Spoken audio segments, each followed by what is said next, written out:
Welcome back to the American Honey Podcast. I'm Belle Foster, and I am so excited about today's guest.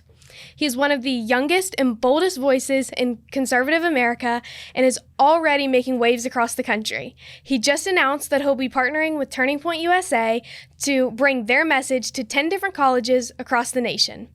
He is not only passionate about politics, though, but also faith, family, and freedom, and is inspiring a whole new generation to stand firm in their beliefs.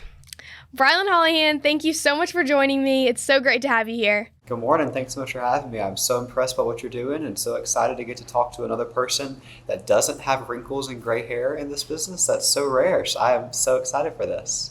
It is so rare, and I'm so excited to talk to you.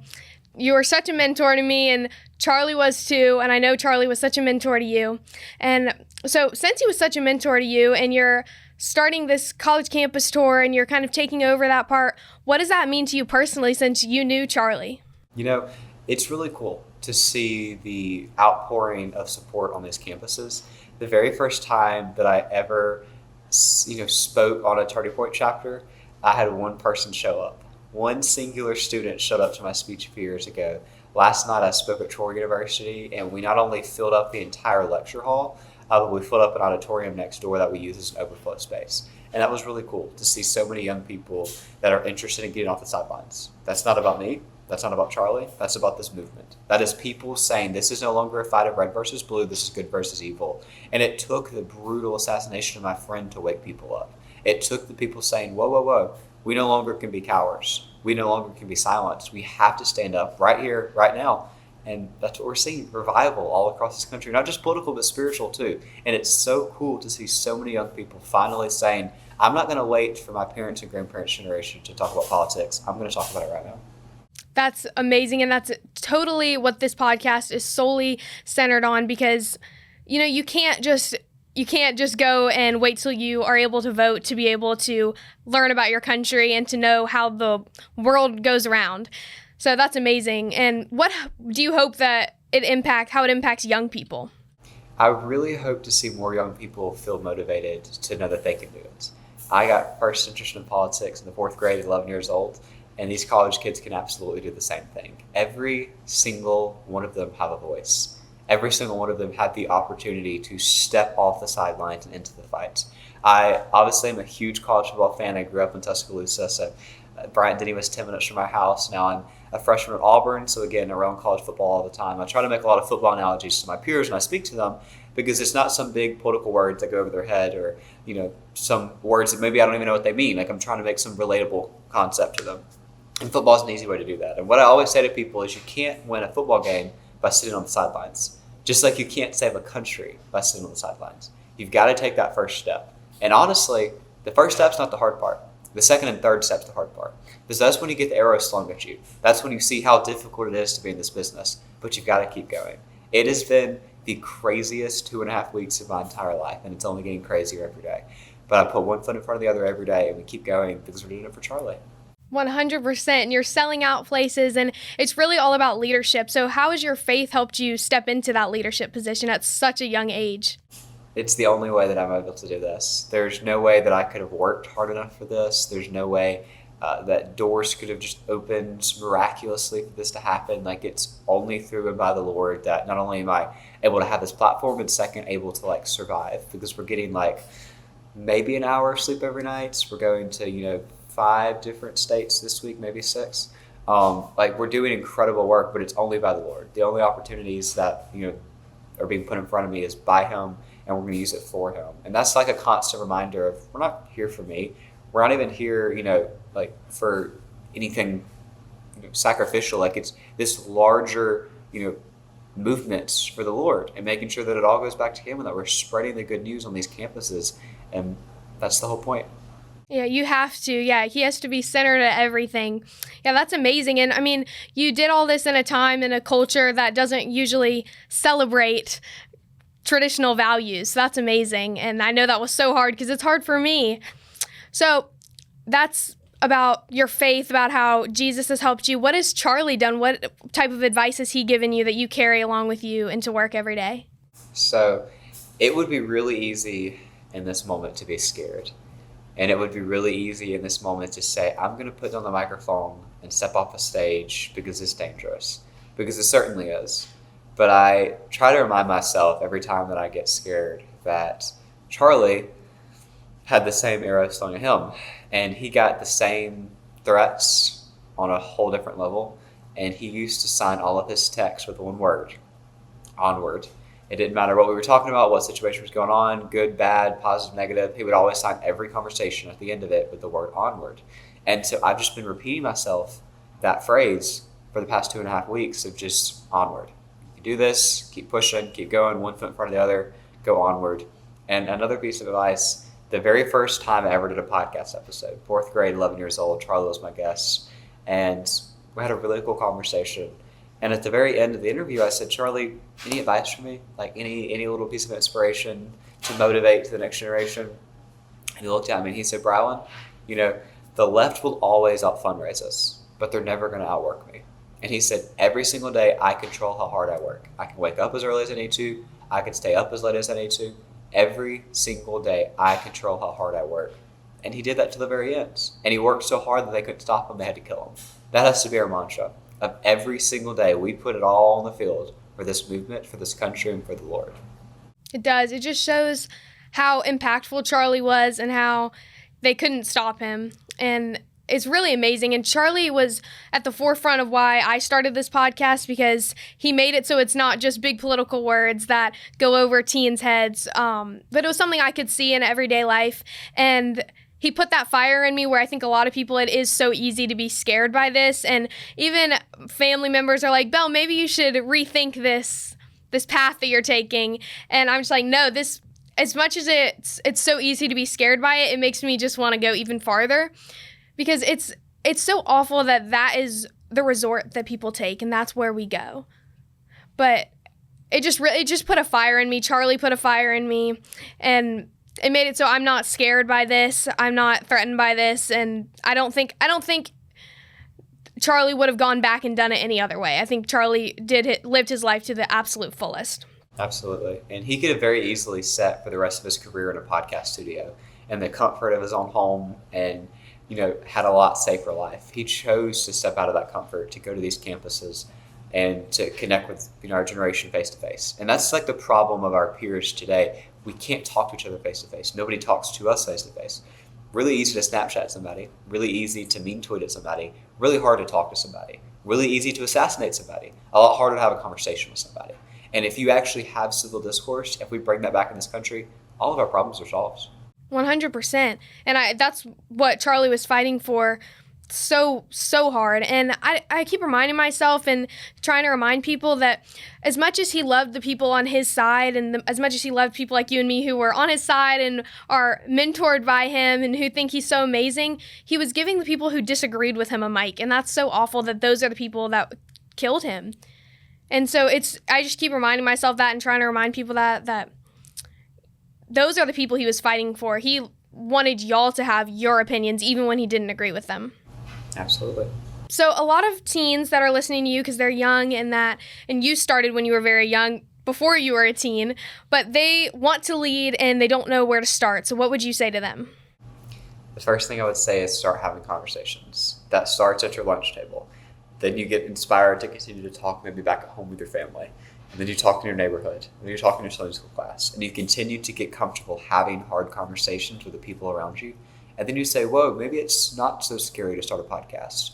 Or maybe it's not so scary to post a video to my Instagram story. Like once you get comfortable, kind of having conversations, it continues to spiral and grow from there. And that's where my conversation started, in the 4th grade at my lunchroom table.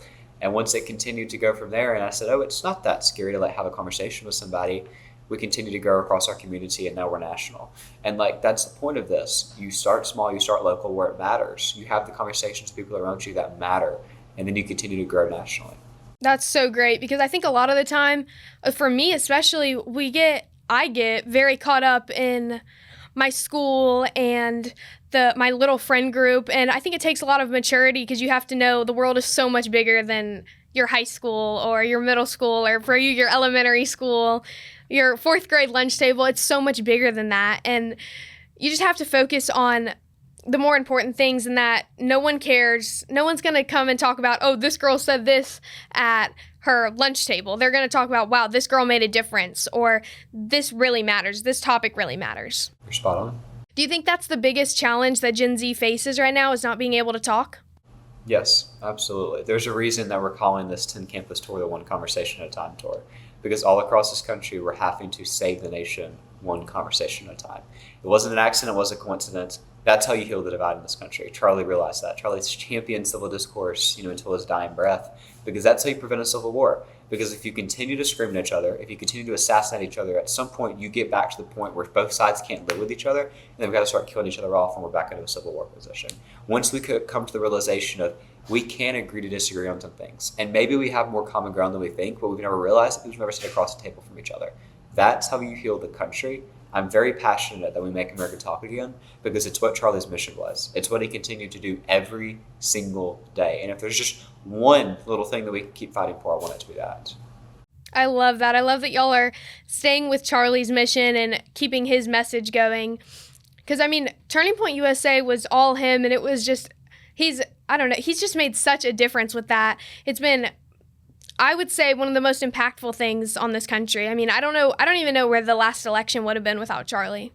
No, and we were in a position, I can confidently say from being on the campaign side of things last cycle, that we definitely would not have won that election, and Donald Trump would not be in the Oval Office this morning if it wasn't for Charlie Kirk and his activism and his work to save this country. Because specific states like Pennsylvania and Arizona, Charlie's ground game on college campuses, we wouldn't have won those two states. Therefore, we wouldn't have won the election. Oh, I believe it. Yeah, he made a huge difference. And even coming out to places, like I live in South Carolina, and from what I can see, it looks and it sounds like, all your family, all your friends, everyone's conservative. You're like, how could we even lose this election? But I went out to Charlie Kirk's college campus, and there were many, many people who disagreed with him. A lot of people who agreed, but many people who disagreed too.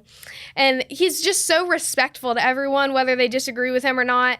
And I just love that about him. I love that y'all are keeping his message and keeping what he started going. So you've been very outspoken about protecting faith, family, and freedom. Why do you believe these are the foundations of America? Faith, family, and freedom are what I call the modern day F words in American society. They're taboo topics that they tell us we can't talk about. You can't be bold about your faith. You can't be bold about your freedom. You can't be bold about families. The nuclear family is no longer a thing in American society. That's why we're seeing American society crumble. Our freedoms are being stripped away every single day by some different local mayor or radical governor.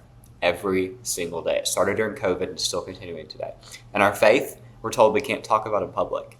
Just like politics. So therefore, when we get frustrated about faith or politics, Gen Z doesn't know how to express that frustration because we don't know how to talk to each other. That we go dye our hair blue, get a nose ring, grab a bullhorn, shut down a campus and protest, except we don't know how to effectively have a conversation with each other. Once we get back to the point of faith, family, and freedom being the cornerstone of American society like it was founded upon with the framers' intent, we'll get back to a better country easily.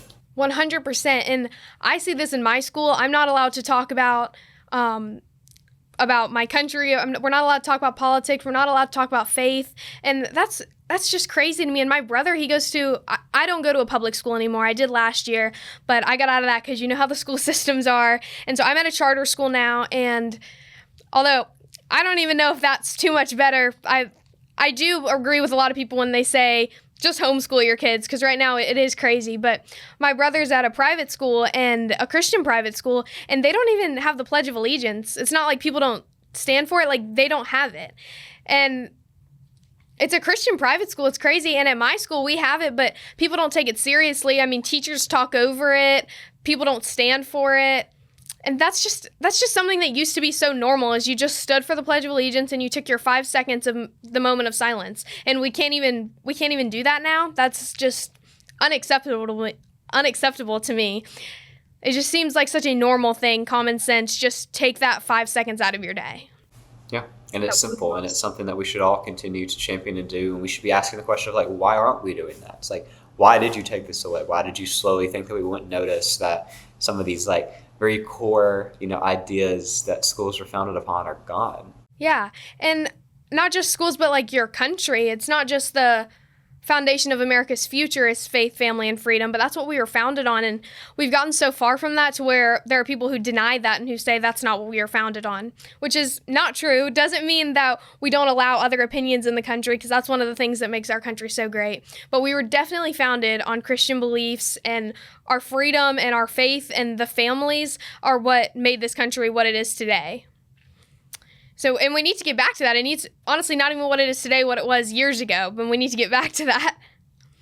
So was there a defining moment where you felt that God really confirmed that you are right where you need to be?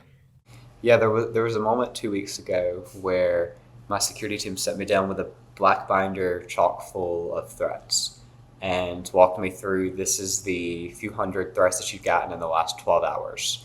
And they were just making me aware of how increasingly challenging the situation was going to get.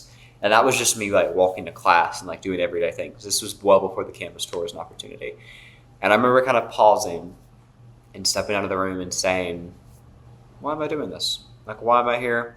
I could stop. I could very easily put on the microphone. I could very easily step off the stage and go to class with the rest of my friends like a normal person. I very easily could not have to have, men in suits and guns walking around with me when I go to places. Like, it would be a lot safer, a lot easier, and maybe more fun. And then I remember the story of Queen Esther and how the Lord opened doors and put her there for such a time as this to save her people. And I feel like that's the calling that the Lord's given me, to save this country with this opportunity, opening doors for such a time as this. I couldn't do this myself. I didn't ask for this. This dropped in my lap. These doors opened. We're in this position. And I remember stepping back in the room confidently saying, we're here for such a time as this. I'm going to trust the Lord's plan. And within maybe 5 minutes, we got the call about doing the Turning Point Tour and partnering with 10 chapters across the country on 10 local campuses, and being able to like actually see the good work that they're doing is incredible. And it's absolutely validated the fact that I'm right where I need to be. I love that. For such a time as this is my mom's favorite Bible verse, and I love it. It's really relatable, and it really does show with all the stuff with Charlie Kirk. Just that scares a lot of people like me, who it's like, wow, I don't know if I want to get involved in that, but you firsthand, it's awful that would even come to people's minds. Like, why would an opinion make you want to threaten somebody? That's just so awful and it does show that we are in a time where it's not red versus blue, it's good versus evil. So, being young in politics, it can be very tough, and I know firsthand, and a lot of people doubt you because of your age, and I am older than you were when you started, so I'm sure you've got a lot of that. So how do you respond to people who doubt you because of your age or how young you are? I quote some more scripture at them and constantly tell these people that say that I'm too young, or the opposite effect. Last night I was on a college campus where I had people come up and say, actually, there's no place for young people in politics, so I don't feel like I have a voice. My life verse is 1 Timothy 4:12, and it says, don't let anyone look down on you because you're young, but set an example for the believers in love and speech and faith and conduct and in purity. That's our calling. That's our marching orders. That's what our generation is challenged to do, to set the example, not to cower in the corner, not to wait for somebody else to fight this good fight for us. We are called to step off the sidelines into the fight and do it boldly, courageously for Christ. We definitely are. And I've gotten a lot of doubt because of my age, because even from family and friends, people who are close to me, it's not just people online, but a lot of people saying, oh, you can't even vote yet. What are you going to do? But that's just not, voting is not, it's not you get to that age that you can vote and then a flip switches and then you know all this stuff and you have all this information. You have to start somewhere, and it's a gradual journey. And for someone who is trying to get further into the political conversation, I want to set an example for my generation and just younger Americans as well, and so that we can make this country better, because it doesn't just start with adults or older people, because we're the future of this country, and so we need to have our opinions out there. And that's what American Honey is 100% about. So I've gotten a lot of that. I know you have. You were even younger than me. And there's not a lot of young women in politics. There's a lot of men, not young men though, not like you and Charlie, but a lot of men. So how do you feel about young women breaking through the political conversation? It's necessary, and it's never been more important than right now. And I absolutely think that going forward, that's a movement that Erica Kirk can lead. That's a movement that we can actually see her champion. Obviously, she's been a part of that at Turning Point in the past with some of the women's conferences, and she's done awesome work. But now having the opportunity to do that nationally and having that be like a main pillar and focus of Turning Point, I think is going to be amazing. Not only for Turning Point, not only for like our movement, but like genuinely turning young women out to the polls for us on election day will totally make a shift. 100%. And you see a lot of cultural shift between how young women are now and how they used to be. And you just need people like Erica Kirk to really be a mentor, because Charlie was such a mentor for me, and Erica didn't really, I knew who she was, and I just knew her kind of as Charlie's wife, but now that she's coming out about all this, she's amazing, and she's starting to fill the shoes of where Charlie was for me. But there's a couple young women in politics, Riley Gaines, Brett Cooper, Erica, Candace Owens, but, not a lot. And I think they're really starting to break through, though. Isabel Brown is newer, and she's on Daily Wire, and she's coming up for sure, getting a big following. Oh, but I just mentioned Candace. I know you know Candace. I've seen your pictures, and you met her around the same time as you were hanging out with Charlie when you were little. But she's had a lot of opinions about the Charlie Kirk assassination. What do you think about those opinions? Do you think, I know you're friends with her, or you were when you were very little, so how do you feel about those opinions? Yeah, Candace is a good person. She took a chance on me when I was 11 years old in the 4th grade. We've stayed friends throughout the years. I wouldn't necessarily say that her opinions are the most accurate at times, especially in recent years, but she's definitely been somebody that has been a friend and has stayed a friend and has been loyal to me, and I genuinely appreciate that loyalty. I've spoken to her within the last year. Saw her when she came to my hometown, and we had some time to catch up and just talk about life. And again, we disagree on a lot of political issues today, but majority of things we still align on, and she's still genuinely a good person, and I genuinely still appreciate her taking a chance on me in the 4th grade when she didn't have to. And she could have said, I'm Candace Owens, I'm this big star, I don't have time for this little 11-year-old, but she didn't.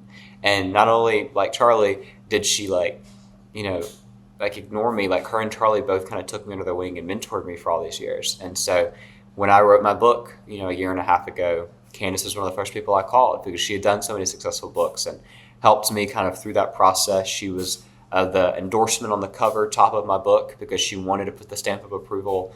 Again, didn't have to do that. She got nothing from that, but she took the time to mentor me. And so do I agree with everything she says? No. Is she a good person? Yes. Will we stay friends? Absolutely. Because the problem in society today is that everybody thinks that the second that you disagree with somebody on an opinion, you have to immediately excommunicate them from your life.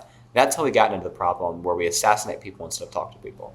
100%. That's how it should be. You should be able to disagree with someone and still be able to talk to them and even have those conversations about what you disagree with. You shouldn't just, throw them over your shoulder because you agree on a minor topic or even a major topic. It shouldn't. If you agree on most things, as long as moral values aren't a problem, you should be able to have a conversation with those people.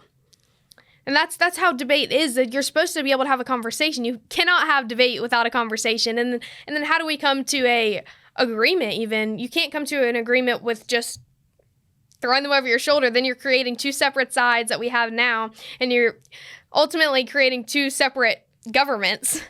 And that's just not how debate is supposed to work. But yeah, I totally agree with her on a lot of things, and she's had a lot of opinions, and I know she's gotten a lot of flack for those, but it shouldn't be something to tear people apart. So if every young listener took one action this year to make a difference, what would you want them to do? Boldly having a conversation with somebody. It starts small. It starts at your lunch table. You get comfortable talking at your lunch table. You talk in your neighborhood. Then you talk with your family. And then you talk on social media. And it's not saying that you've got to immediately start a podcast tomorrow. That would be a cool thing to do. It's not even saying you've got to start writing a book tomorrow.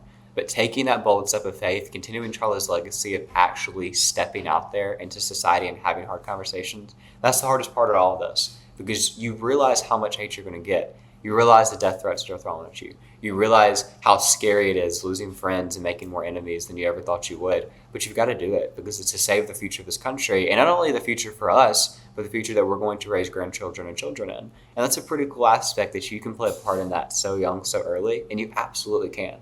And it simply starts by having those conversations. Taking that bold leap of faith and looking at it and saying, where's my role in this? Maybe it is a podcast. Maybe it is a book. Maybe it's just posting things to your Instagram story. That's okay. You have a platform. You have a voice. Every single person can use it.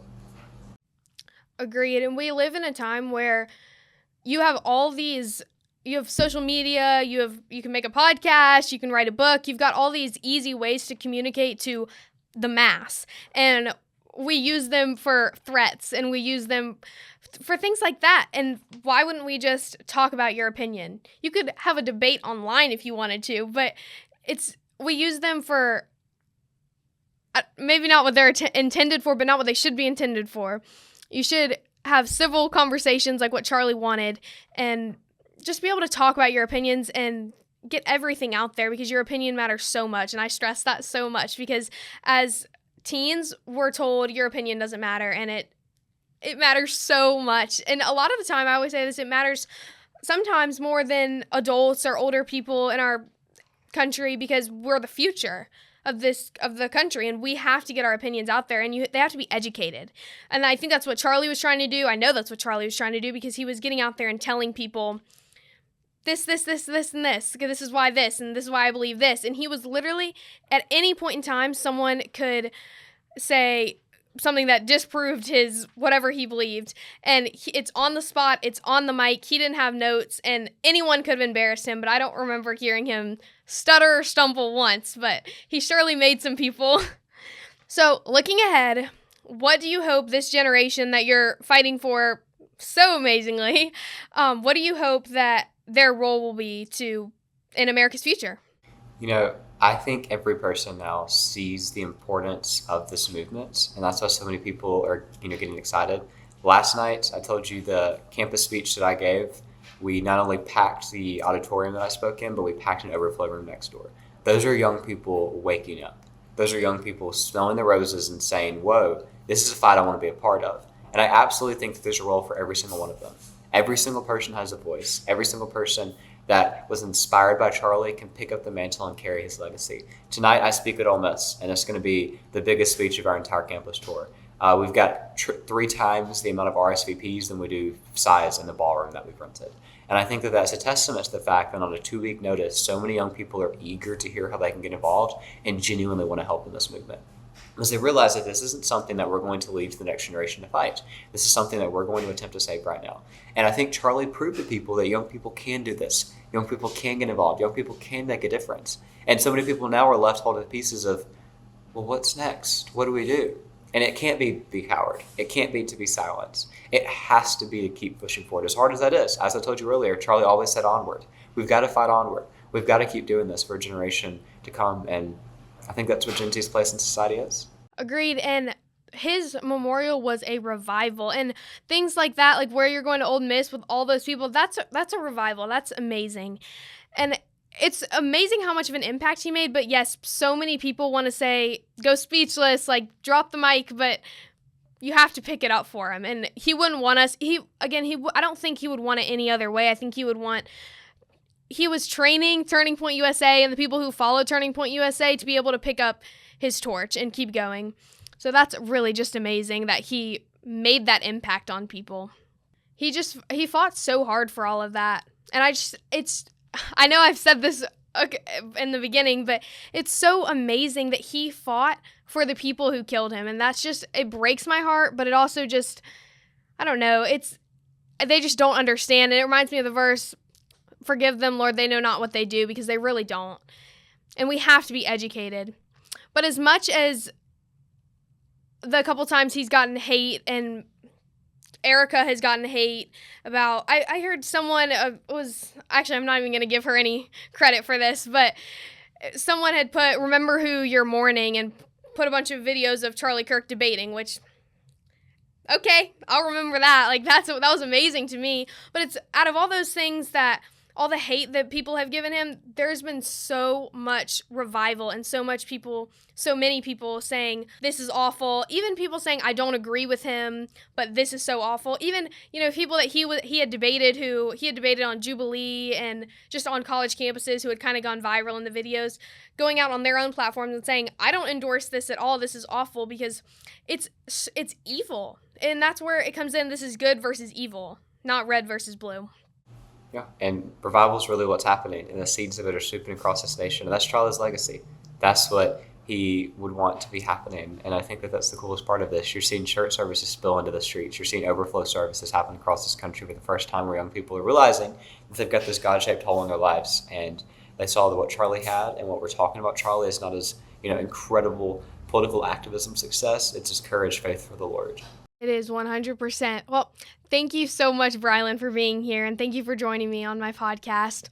Y'all, if y'all have not gotten tickets for his campus tour, go get them. He's going to 10 different colleges, so I'm sure you will have one near you. And he just said about Ole Miss, he's selling it out. It's going to be huge. I'm going to the one in Clemson, so make sure you get your tickets for that. And follow him at Brilyn Hollyhand, and follow me at American Honey Podcast.